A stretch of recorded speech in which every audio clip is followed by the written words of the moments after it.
Whoa! Hi. Didn't see you there, man. Oh. You want to talk about guns? I mean, sure, let's go.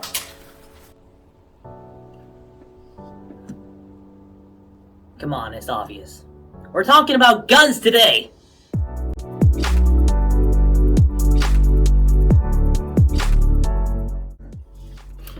It is very interesting to see and deeply look into how countries are built around specific fundamentals.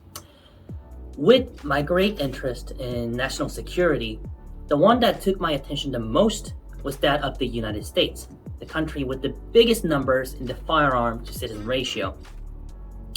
What intrigued me the most, though, was how the media kept showing, reporting, and ultimately contributing to forming several communities for restricting or even banning firearms to some extent, and yet a big part of the American citizens would still have their weapons and debate with the opposing opinions.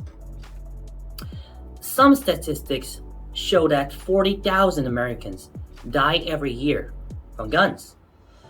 And the news I see shows the catastrophe of mass shootings and guns being used in crimes all the time. Then this should be the reason why there are so many movements for getting rid of or confiscating firearms, right? Well, I cannot see that being the only reason. I have been researching through the statistics and how firearms are treated and how their owners treat their guns in the US, and I have been doing this for quite a while now. Of course, the sources of the information I'm accumulating might not be the most reliable, but that is because A, I'm a foreigner, I'm Korean. I do not have the means to acquire the most accurate information that I could only get directly from people inside the US. And B, the information the media is delivering is oftentimes, if not all the time, politically biased. And that is something I have to compensate for with a more extensive gathering of information and analysis. But with all that said, I think I could argue that the reality of firearms is not what it's claimed to be. At least, not all of it. Out of the 40,000 deaths per year, which are caused by guns, roughly 60% of them were suicides. I thought the deaths would only consist of casualties of crimes and mass shootings, as always shown on the media, right? And maybe some accidents caused by gun malfunctions or lack of safety awareness. I did not even think suicides using guns could be a part of the issue, yet over half of them were. Also, the factor I had to take into serious consideration was that the US has a population of 350 million, and regarding the mass shootings, only 360 people were killed. About 400 people die from falling off a tree while hunting. 30,000 people die from traffic accidents, and 400,000 a year die from cardiovascular diseases, which are directly influenced by the rapid growth of the consumption of fast food. Fast food literally kills much more people than guns do in the US. And what got my attention was that the stories of law-abiding citizens or law enforcement officers using guns to defend themselves to save the lives of the innocent citizens were not reported nearly as much as the casualties of crimes do. While it is estimated that there are over 200,000 estimated uses of guns in America every year to stop crime, by citizens nonetheless. Haven't heard of this until now, have you? So the causes of all deaths in the US vary, of course, but the number of casualties caused by guns is surprisingly lower compared to how often it is displayed in the mainstream media. The conclusion I have made was that the reality of firearms in the US was heavily propagandized to be something else. Something was off. To understand why there are so many issues and talks with guns, one has to have a deeper understanding of how the United States was formed as an independent nation. There's a man who explained this better than I could right now, so I borrow. I'm going to give a link somewhere here or in the comments. It goes, the US is a country built on weapons as its fundamentals. People had to constantly fight for their liberty against the people coming across the ocean. So inherently, people consider the right to defend themselves from the tyrannical government or other people to be very important. Hence, the reason why it gave birth to the Second Amendment. To put it very short, that is, fundamentally, the debate about gun control in the US is not about crime, it's about power. As famous Mao said, all power proceeds out of the barrel of a gun. The real debate is about who controls that power. What is the relationship between the people and the government? Are the people subjugated to the government because the government has all the power, or is the government subservient to the people? Are there rights that the state must never, under any circumstance, cross? Ultimately, the Second Amendment is clear. The founding fathers of the US wanted to protect the rights to keep and bear arms because they wanted the political power inherent in large numbers of military-grade small arms to rest with the citizens, not with the federal government. Okay, now you might be saying, well, okay, but first of all, you're not American, me. And second, my country, Korea, doesn't even have guns scattered throughout the people, so why do you care so much about guns anyways?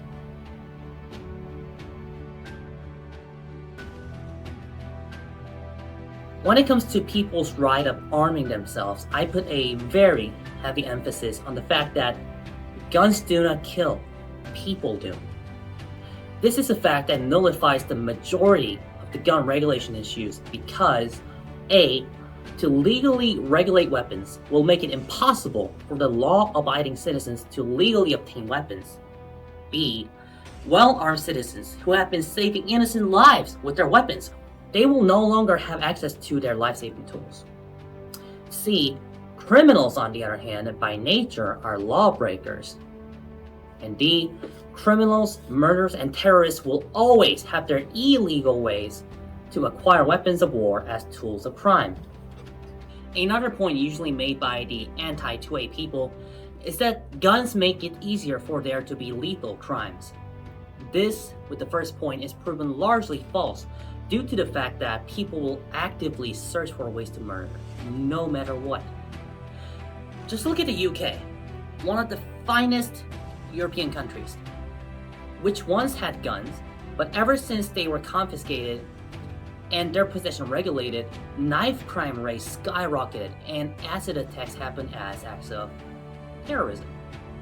So no, it's not guns or weapons of war themselves actively seeking to find their way to kill the innocent.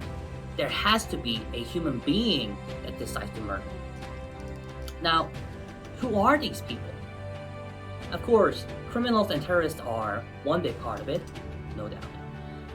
However, what is often not seen is just how much military power the state, the government, has over its people. Possibilities, and for some the reality, is that this severely broken balance in power can cause the people to be held hostage to the state. All the prominent dictators of their days, Stalin, Lenin, Mao Zedong, Pol Pot, Ho Chi Minh, Hugo Chavez, the Kims of the North, who also all happen to be profound Marxists, knew this very well. And one of the first things they did was to seize and secure this power in a form of establishing strong military might. And that is also how they came to power, by using those weapons of war to fight off the powers that were there, stripping people off from their ability to retaliate should the people start to think for themselves, not the way the state wants them to think, and enforcing severe censorship, monitoring with secret police forces. This is not so far back in history, remember. In fact, this is much closer than 1776. All of this happened in the 20th century and still is happening today.